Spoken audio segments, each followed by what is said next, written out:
कहानी कण कण में भगवान का वास है। महर्षि दधीची के पुत्र पिप्लाद, जिन्हें भगवान शंकर का एक रूप माना जाता है, क्योंकि वह सिर्फ पीपल का फल ही खाया करते थे, इसलिए उन्हें पिप्लाद के नाम से पुकारा जाता था।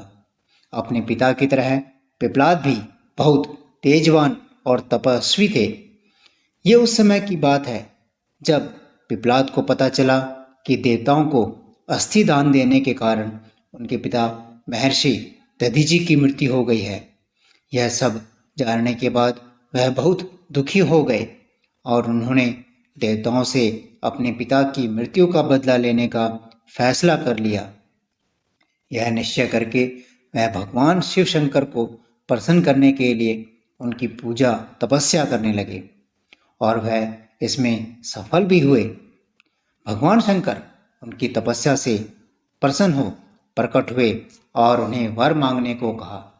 तब पिप्लाद ने भगवान शंकर से कहा कि भगवान मुझे ऐसी शक्ति प्रदान करें जिससे मैं देवताओं से अपने पिता की मृत्यु का बदला ले सकूं। भोलेनाथ पिप्लाद को तथास्तु कहकर अंतर्ध्यान हो गए। उनके अंतर्ध्यान होने के तुरंत बाद वहां एक काली कलुटी लाल लाल आंखों वाली राक्षसी प्रकट हुई। उसने पिप्लाद से पूछा, स्वामी आज्ञा दीजिए, मुझे क्या करना है? पिप्लाद ने गुस्से में कहा, सभी देवताओं को मार डालो। आदेश मिलते ही राक्षसी पिप्लाद की तरफ झपट पड़े। पिप्लाद अचंभित हो गए, चीख पड़े, यह क्या कर रही हो? इस पर राक्षसी ने कहा, स्वामी अभी अभी आपने ही तो मुझे आदेश दिया है कि सभी देवताओं को मार डालो। मुझे तो सृष्टि के हर कण में किसी न किसी का वास नजर आता है।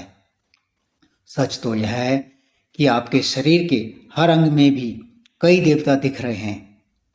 इसलिए मैंने सोचा कि क्यों ना शुरुआत आपसे ही करूं। पिप्लाद भयभीत हो उठे। उन्होंने फिर से शंकर भगवान की तपस्या की।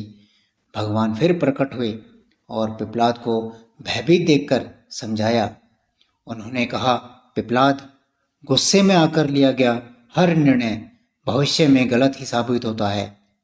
पिता की मौत का बदला लेने की धुन में तुम यह भी भूल गए कि दुनिया के कण कण में भगवान का आवास है।